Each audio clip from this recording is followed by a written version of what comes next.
Cordial saludo para todos. Mi nombre es Lady Estefania Bella Hernández, estudiante de la especialización en Ciencia de Datos y Analítica de la UNAD. En esta sesión presentaré los resultados del componente práctico, diagnóstico y validación de modelos aplicado a la base de datos Dynamic Pricing.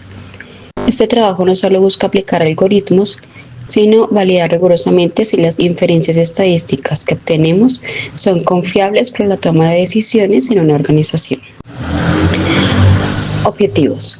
Como objetivo general, tendremos que analizar qué factores influyen realmente en la calificación de los viajes para identificar las fallas en la experiencia del usuario. Objetivos específicos. Primero, examinaremos la calidad de los datos, porque un modelo es tan bueno como los datos que recibe. Entonces, aquí buscaremos multicoleinalidad y valores atípicos. Luego, vamos a contrastar la especificación del modelo. ¿Es suficiente una regresión lineal o necesitamos transformaciones logarítmicas? Y finalmente realizaremos una validación de robustez mediante Bootstrap de 1000 iteraciones, lo que nos permitirá asegurar que los hallazgos no son producto del azar o de una muestra sesgada. Ajuste del modelo de regresión lineal múltiple. Iniciamos con un modelo de regresión lineal múltiple por mínimos cuadrados. Nuestra variable dependiente es el trip rate y como predictores usamos la distancia, el número de pasajeros y el estatus de lealtad. Al observar la tabla de resultados, lo primero que nos salta a la vista es el R cuadrado ajustado de 0.008. Esto significa que nuestras variables actuales solo explican el 0.8% de por qué un cliente califica bien o mal. Sin embargo, el F-Statistic de 0.0212 nos indica que aunque la explicación es baja, el modelo en su conjunto es estadísticamente mejor que tirar una moneda al aire. Es un punto de partida honesto que nos indica que la satisfacción del cliente es un fenómeno complejo que requiere más variables operativas. Ecuación estimada del modelo.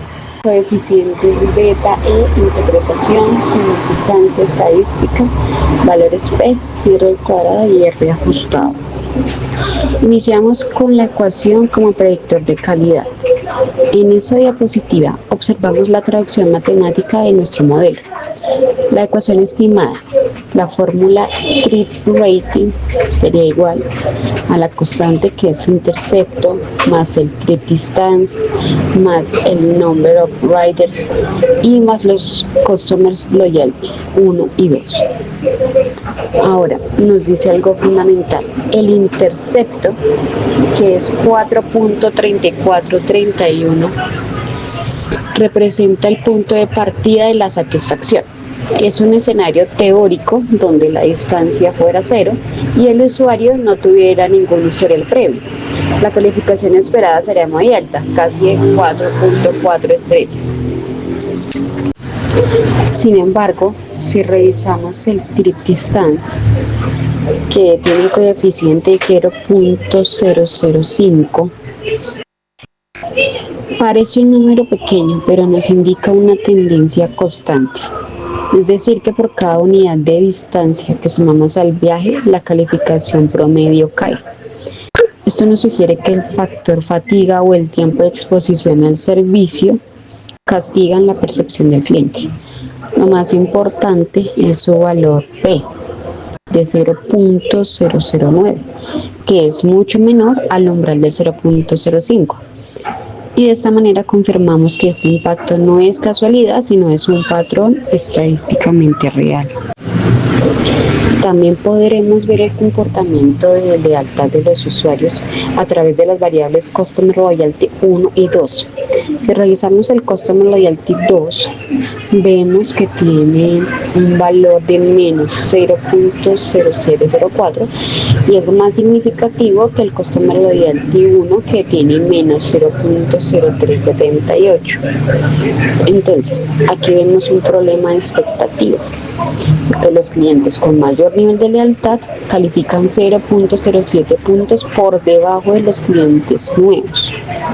Entonces, a medida que el cliente conoce más el servicio, se vuelve más exigente y detecta fallas que un usuario esporádico pasaría por alto.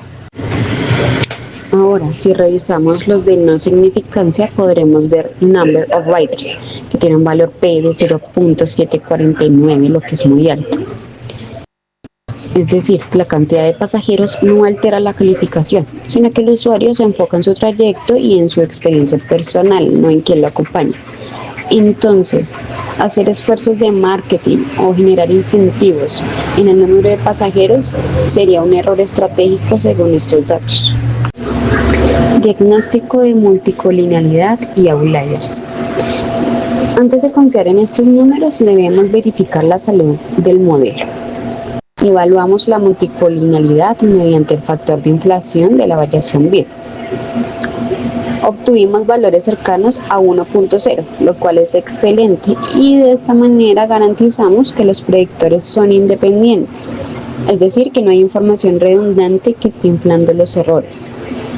Ahora también detectamos algunos outliers o valores atípicos. Esto es normal en servicios de transporte, donde un viaje específico puede ser muy malo por razones externas, alejándonos de la tendencia central. Evaluación de supuestos del modelo.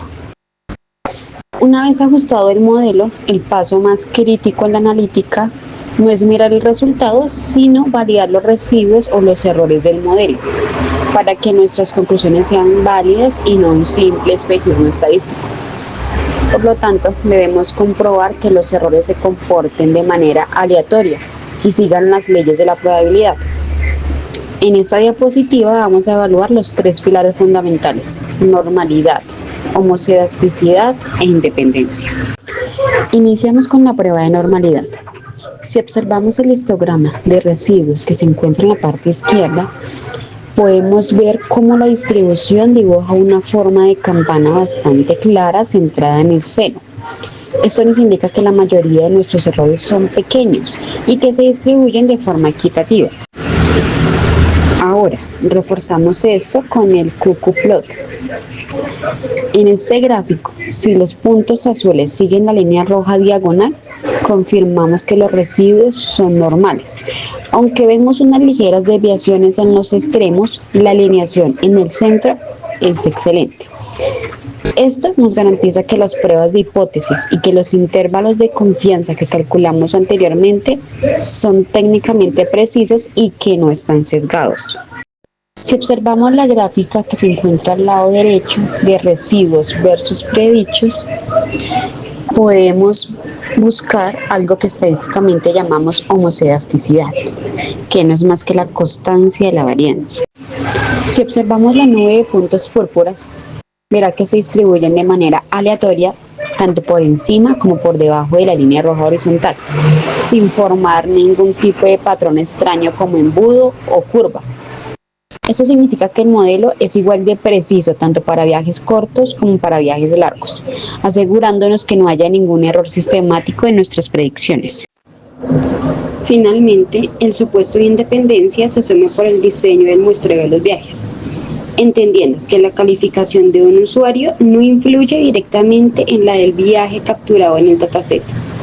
En conjunto, estos diagnósticos dan luz verde para proceder con las mejoras y con el bootstrap, sabiendo que estamos trabajando sobre una base sólida y no sobre ruido matemático. Mejora del modelo. Tras analizar el modelo inicial, se observó que la relación entre la distancia y la calificación no es necesariamente lineal. ¿Por qué? Porque en el mundo real el impacto de 1 kilómetro adicional es mayor en un viaje largo que en uno corto, debido al cansancio del usuario. Por ello, aplicamos una transformación logarítmica a la variable trip distance, buscando capturar de forma más precisa este comportamiento. Al observar la tabla comparativa, confirmamos que la decisión fue aceptada. El R cuadrado subió de 0.012 a 0.013. El log likelihood mejoró de menos 582.04 a menos 581.28, lo que nos indica un mejor ajuste estadístico a los datos reales. Ahora, lo más relevante es el cambio en p-valor de la distancia. que bajó de 0.009 a 0.004. Eso significa que al usar la escala logarítmica, la distancia se vuelve un predictor mucho más confiable y fuerte. Esta mejora técnica no solamente optimizó las métricas, sino que nos dio una base más sólida para las validaciones finales. Conclusiones. Llegamos a 3 grandes conclusiones. Primero, la distancia es el factor crítico y la empresa debe entender que en viajes largos la percepción de calidad cae. Como segundo, el cliente leal nivel 2 son los más críticos. Tienen expectativas más altas a las que el modelo actual no está cumpliendo. Y como tercero, aunque nuestro modelo es estadísticamente robusto, su baja explicación nos dice que debemos mirar más allá. Recomendamos integrar variables como tiempo de espera, estado del vehículo y tráfico, para pasar de un análisis descriptivo a uno predictivo que realmente transforme el negocio. Muchas gracias.